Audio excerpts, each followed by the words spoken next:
Audiolibros en 15 minutos. Suscríbete al canal y explora un nuevo libro cada día.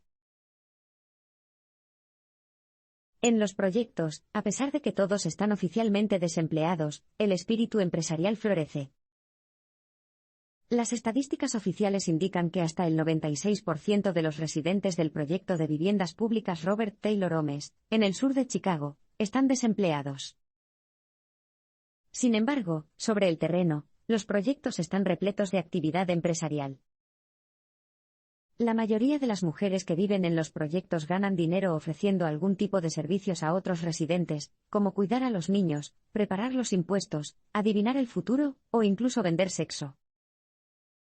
Sin embargo, estos no son trabajos bien remunerados. El cuidado de niños puede generar entre $5 y $10 por día. Juntas, las mujeres complementan y apoyan los servicios de las demás. Una puede conducir un automóvil mientras otra cuida a los hijos del conductor. Una tercera podría cocinar para ambas mujeres, ya que no tienen tiempo para comprar durante el día. Los inquilinos también juntan recursos para reparar lo que está roto, un desafío común, ya que la Autoridad de Vivienda de Chicago se muestra reacia a reparar electrodomésticos rotos, como calentadores de agua o refrigeradores. A veces se recauda dinero como soborno para convencer a alguien de que arregle un artículo crucial, de modo que haya al menos una ducha o estufa que funcione, y que todos los miembros del grupo compartan. Pero, ¿dónde están los chicos? Además de lo que ganan los hombres por ser miembros de pandillas, también tienden a obtener otros ingresos ilícitos. Para los hombres, el trabajo manual, como arreglar autos en el estacionamiento del proyecto, suele ser la actividad más lucrativa, pero hay otras posibilidades. Un hombre vende tarjetas de seguro social y matrículas en su furgoneta, otro ayuda a los inquilinos a robar gas y electricidad para su propio apartamento. Los que poco pueden hacer venden chatarra, ropa robada o cigarrillos. Los hombres dependen de esos ingresos, ya que la asistencia del gobierno es solo temporal, a menos que estén cuidando a un menor, una situación que es extremadamente rara. Las llamadas de emergencia de los proyectos a menudo se ignoran. Los policías honestos son objeto de burlas, se teme a los policías corruptos.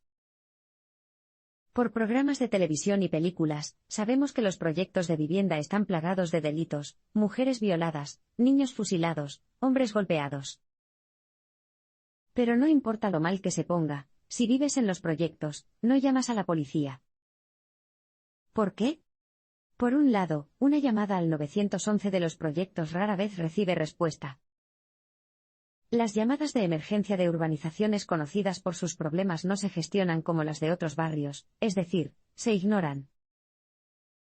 Esto significa que si vive en los proyectos, aprenderá a gestionar las emergencias usted mismo, y a llamar al 911 solo en las emergencias más extremas. En un ejemplo que presenció el autor, un hombre estaba agrediendo físicamente a una mujer. Los residentes se reunieron y golpearon al hombre, en lugar de llamar a la policía. Y como probablemente tampoco se respondería a una llamada a una ambulancia, los residentes llevaron a la mujer ellos mismos al hospital. Dicho esto, incluso si la policía se presentara, probablemente no serían bien recibidos en los proyectos. Los residentes suelen arrojar botellas a los policías cuando responden a una llamada, lo que es peor, también les pueden disparar. La policía tampoco es del todo inocente. Se ha visto a algunos agentes de la ley abusar de los residentes, como parte de un plan de chantaje. El oficial Jerry, por ejemplo, se dedica a la protección. El autor vio una vez que él y otros 3 agentes de policía entraban en un apartamento, esposaban a un adolescente y luego golpeaban brutalmente al padre del adolescente mientras exigían dinero. Cuando el padre reveló la ubicación de su dinero, los agentes se detuvieron, le quitaron las esposas al adolescente, cogieron una bolsa de papel que el padre les señaló y se fueron. Otros policías honestos incluso advirtieron al autor que no escribiera sobre policías corruptos, preocupados por su seguridad. Incluso le dijeron que algunos de los agentes corruptos irrumpieron en el automóvil del autor con la intención de robarle el cuaderno. Los Black Kings tienen un lado caritativo, ya que ofrecen asistencia a los ancianos y mantienen a los niños en la escuela. La actividad de las pandillas casi siempre significa crimen y violencia. Sin embargo, esta suposición es solo una parte de la historia si analizamos las actividades locales de la banda de Chicago Black Kings. Una pandilla puede proporcionar cierta apariencia de orden y seguridad en su territorio. Los pandilleros, por ejemplo, acompañaban a las mujeres mayores en sus compras para mantenerlas a salvo de los ladrones. En un caso, el autor vio a una familia a la que la puerta de su apartamento se le había caído de las bisagras. Al no poder protegerse a sí misma ni a sus bienes, la familia era extremadamente vulnerable a los ladrones y drogadictos del proyecto. Sin embargo, los miembros de las pandillas estaban estacionados como guardias en las escaleras para evitar que alguien entrara al apartamento y robara.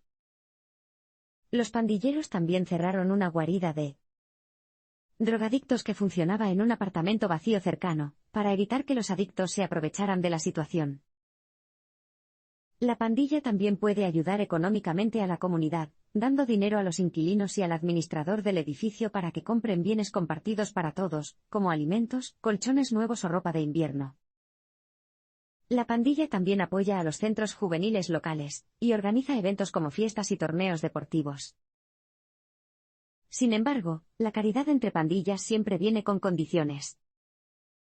Se ofrece generosidad con el entendimiento de que los residentes guardan silencio sobre las actividades delictivas de la pandilla. La banda Black Kings también tiene algunas políticas sorprendentemente constructivas en lo que respecta a sus miembros. El liderazgo de las pandillas en realidad ayuda a mantener a los jóvenes en la escuela. Solo los estudiantes o los graduados de la escuela secundaria son aceptados en la pandilla, y las suspensiones escolares se castigan dentro de la propia banda. La membresía también depende de la abstención de consumir drogas. Así que la participación de los Black Kings en el proyecto de vivienda no es del todo mala. Sin embargo, como verás en un abrir y cerrar de ojos, tampoco todo está bien. La presencia de la pandilla en los proyectos significa que las drogas, la violencia y los tiroteos son lo normal. Como parte de su investigación, el autor desarrolló estrechos vínculos con el líder local de los Reyes Negros. Sin embargo, como resultado, muchos residentes se mostraron reacios a ser honestos acerca de los efectos negativos que la pandilla estaba teniendo en la comunidad de los proyectos de vivienda. Sin embargo, el autor pudo reconstruir algunos hechos. En primer lugar, y obviamente, la banda estaba involucrada en la venta de drogas como su principal fuente de ingresos. Como resultado, alrededor del 15% de los inquilinos del proyecto son adictos, y otro 25% consume drogas ocasionalmente. Es posible que si la banda no vendiera drogas, los adictos ganarían en otro lugar, pero la conclusión es que la banda se dedica a vender drogas nocivas que dañan la salud y la vida de los residentes y que realmente no pueden pagar. En segundo lugar, la banda también extorsiona con dinero de protección golpeando a cualquiera que no pague. Todos y cada uno de los inquilinos que tienen algún tipo de negocio tienen que pagar dinero a la banda, incluso las ancianas que venden caramelos por valor de unos $20 en su apartamento, a la semana. No hay excepciones. Y desde que la banda se estableció en el proyecto de viviendas en la década de 1980, las mujeres que trabajan como prostitutas allí han tenido que entregar la mitad de sus ingresos como dinero de protección. Los que se negaron a pagar son tratados rápidamente. Un peluquero que no quiso pagar a la banda fue golpeado casi hasta matarlo. También han circulado rumores de que los miembros de Black Kings también son conocidos por abusar de mujeres, tanto sexual como físicamente. La banda también perjudica los proyectos al convertirlos en una zona de guerra. El negocio de las drogas, sin mencionar las ocasionales guerras territoriales, inspira violencia y frecuentes tiroteos. A los transeúntes inocentes a menudo se les dispara. ¿Líder de banda o director ejecutivo? Gestionar a los traficantes de drogas en los proyectos es como gestionar el personal de ventas de una empresa. Cada banda tiene un líder.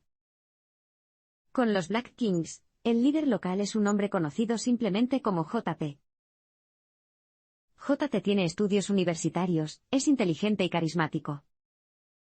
Solía tener un trabajo regular de ventas en el centro de Chicago, antes de convertirse en líder de una banda. De hecho, en cierto modo su función se parece a un trabajo directivo normal. Por ejemplo, para resolver un conflicto como una guerra de pandillas, JT utiliza un mediador, un pastor local. Él y el administrador del edificio también median entre las partes en conflicto dentro de los proyectos. Por lo general, las guerras de pandillas involucran a pandilleros jóvenes que luchan entre sí. Este tipo de mediación también puede ocurrir cuando un inquilino se siente amenazado por los Reyes Negros. A menudo, el enfoque es exitoso y ayuda a las partes a llegar a un acuerdo. Otro aspecto del trabajo de JT que se parece a un trabajo gerencial es cuando recopila datos de sus subordinados, especialmente de sus directores de ventas, entrevistándolos todas las semanas. Hace preguntas estándar para identificar los problemas, por ejemplo, si los clientes habituales drogadictos no se han presentado o si algún miembro de una banda está causando problemas. Cada director de ventas también tiene que presentar un informe detallado y estructurado sobre las ventas de medicamentos de la semana. Si este informe no coincide con lo que JT escucha de sus propios informantes, entonces ese director será castigado, posiblemente golpeado. JT también utiliza incentivos financieros para motivar a su tripulación. Los que generen ventas superiores a la media reciben una bonificación considerable, y los que no alcancen los objetivos mínimos pierden la mitad del salario de la próxima semana y tienen que pagar una multa. Sin embargo, tenga en cuenta que a la mayoría de los pandilleros no se les paga bien. Muchos soldados de infantería arriesgan sus vidas a diario por menos de lo que ganarían vendiendo hamburguesas en McDonald's. El autor se convierte en líder de una banda por un día, y descubre que es mucho más difícil de lo que pensaba. Un día, el autor le mencionó en broma al líder local de los Black Things que ser líder de una banda parecía una tarea bastante fácil. JT, el líder, le dijo entonces al autor que debía probarlo durante un día. El autor supuso que el trabajo consistía principalmente en conducir de un lado a otro, mostrarles a todos quién es el jefe, y que la única acción real tendría lugar si estallaba una guerra entre pandillas. El día resultó ser muy diferente de lo que esperaba el autor. Por la mañana, el autor se reunió con los oficiales superiores de la banda para determinar las tareas del día. Por ejemplo, eligió a 12 pandilleros para limpiar el edificio después de la fiesta de anoche, para apaciguar al administrador del edificio. Después de esto, sin embargo, las cosas se pusieron un poco más complejas. Luego, el autor tuvo que negociar algunos acuerdos con personas ajenas a la banda. Por ejemplo, con el pastor, que había ofrecido su iglesia como lugar para celebrar reuniones, pero estaba pidiendo demasiado dinero. El lado violento del trabajo salió a la luz cuando el autor tuvo que resolver una disputa entre dos miembros de una banda. En el proceso, descubrió que uno de ellos había robado drogas que debía vender. Como líder de la banda, el autor tuvo que castigar al pandillero culpable. Sin embargo, se negó. ¿El resultado? El propio JT golpeó brutalmente al autor. Para terminar el día, el autor debería haber recibido información actualizada de todos sus equipos de ventas sobre la cantidad de crack que habían conseguido vender.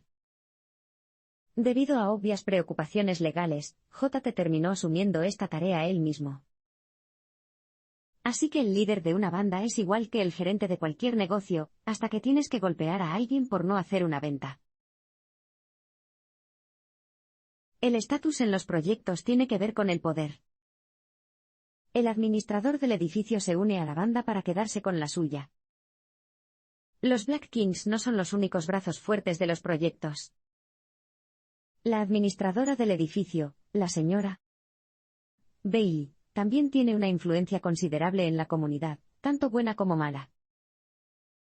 Robusta y decidida, la señora Bailey es el contacto principal entre los residentes y la Autoridad de Vivienda de Chicago, CHA, la burocracia municipal que administra toda la urbanización.